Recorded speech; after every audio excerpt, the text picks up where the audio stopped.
তাল দিয়ে যে এত টেস্টি একটা রেসিপি তৈরি হয়ে যায় যে এটা নাকি খাওয়ার পরেই বুঝতে পারবেন।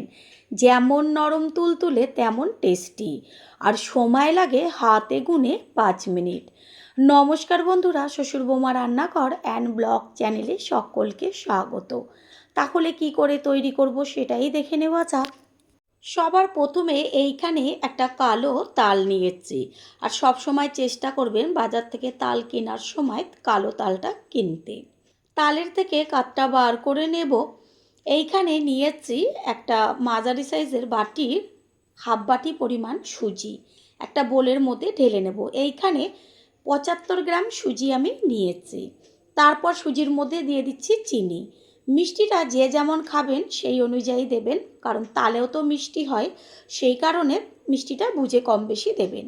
দিয়ে দিলাম একদম অল্প পরিমাণ জল। চামচ দিয়ে ভালো করে সুজি আর চিনিটাকে একসাথে মিশিয়ে নেব।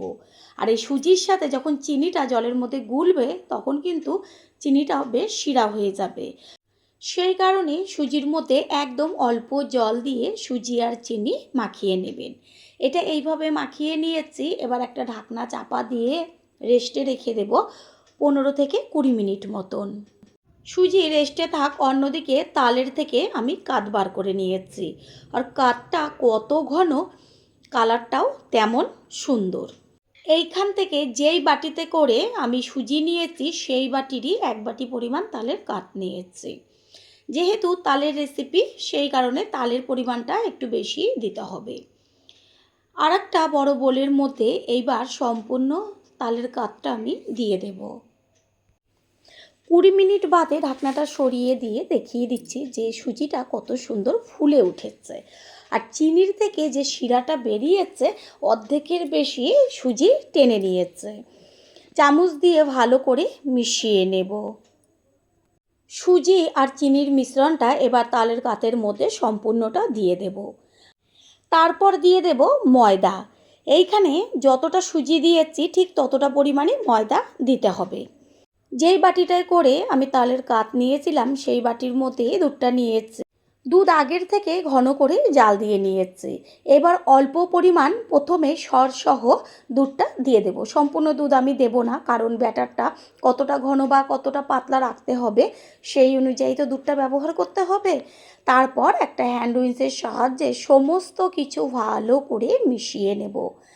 আমি বারবার রিকোয়েস্ট করব, বাজারে তাল থাকতে থাকতে এই রেসিপিটা অবশ্যই একদিনের জন্য হলেও ট্রাই করুন।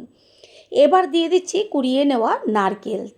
বাচ্চা থেকে বড়, এমনকি যারা তাল একদমই পছন্দ করে না তারাও একটা মুখে দেওয়ার পরে অনেকগুলো খেতে চাইবে, এইটা আমি গ্যারান্টি দিয়ে বলতে পারি।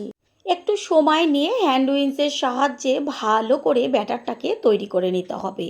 আর ব্যাটারটা একদম পাতলা হবে না, আবার একদম থকথকে ঘনও হবে না। আর একটু দুধের প্রয়োজন, সেই কারণে আমি সেই দুধটুকুও দিয়ে দিলাম। মানে যেই বাটি করে আপনারা সুজি বা ময়দাটা ব্যবহার করবেন, সমস্ত উপকরণই তো একটা বাটির মধ্যে করে দিয়েছি, সেই সম পরিমাণে দুধটা দেবেন, তাহলে দেখবেন পারফেক্ট ব্যাটার তৈরি হবে। পুরনো বন্ধুদের সবসময় আমাদের পাশে এইভাবে ভালোবেসে থেকে এগিয়ে নিয়ে যাবার জন্য অনেক অনেক ভালোবাসা।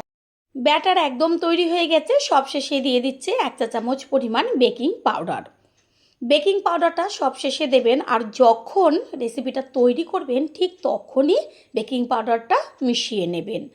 বেকিং পাউডারটাকে ভালো করে ব্যাটারের সাথে মিশিয়ে নেব।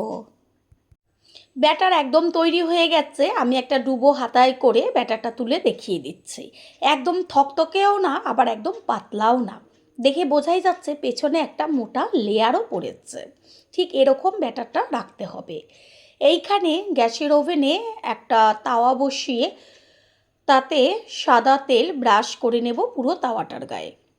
এই একবার যদি তেলটা ব্রাশ করে নেন, একসাথে অনেকগুলো এই তেল ছাড়াই তৈরি করে ফেলতে পারবেন।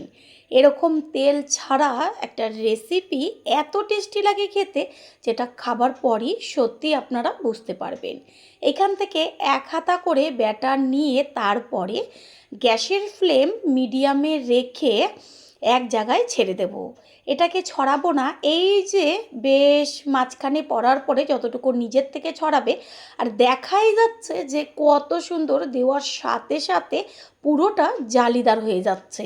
যেমন জালিদার হবে তেমন ফুলেও উঠবে। তৈরি হতে একদম বেশি সময় লাগে না, 3 থেকে 4 মিনিটের মধ্যে এইটা নিজের থেকেই দেখবেন উঠে আসবে।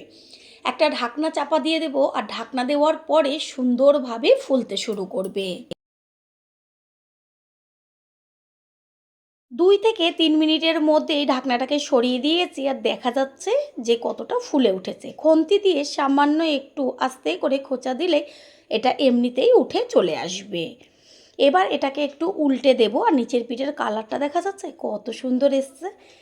নিচেটা হালকা করে 1.5 থেকে 2 মিনিট মতন ভেজে নেব। এটা সম্পূর্ণ তৈরি হয়ে গেছে, একটা পাত্রে তুলে নেব। আর একইভাবে আরও আমি একটা করে দেখিয়ে দিচ্ছি। যখন ব্যাটারটা আবারও দেবেন তখন একটু হাতা দিয়ে নাড়িয়ে নেবেন ব্যাটারটাকে। 1 হাতা ব্যাটার নিয়ে তাওয়ার আস্তে করে মাঝখানে ছেড়ে দেব। আর আমি কিন্তু প্রথমবার যে তেলটা ব্রাশ করেছি আর কোনো রকম তেল ব্রাশ করিনি। ঢাকনাটা চাপা দিয়ে দেব। আর এইভাবে তেল ছাড়া বেশ কিন্তু 7 থেকে 8টা এমনি হয়ে যাবে। ঢাকনাটা সরিয়ে দিয়েছি, আর দেখা যাচ্ছে কত সুন্দর, যেমন ফোলা তেমন জালিদার। দেখা মাত্রই ছোট থেকে বড় সকলেরই জিভের থেকে জল চলে আসবে। প্রথমবার যারা আমাদের চ্যানেল ভিজিট করছেন তাদের আন্তরিক শুভেচ্ছা ও অনেক অনেক ভালোবাসা।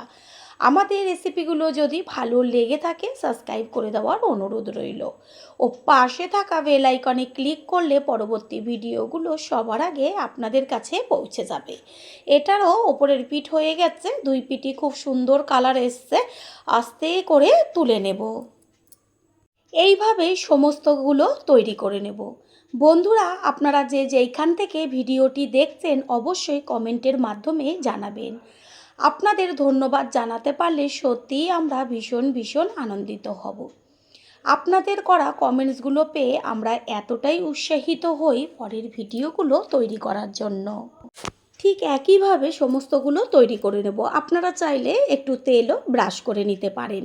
দেখা যাচ্ছে যে কত সুন্দর জালিদার আর ফুলে উঠেছে। তৈরি হয়ে গেল আজকের টেস্টি টেস্টি রেসিপি। আমি 1 হাত দিয়ে ছিঁড়ে দেখিয়ে দেব যে কতটা নরম তুলতুলে হয়েছে।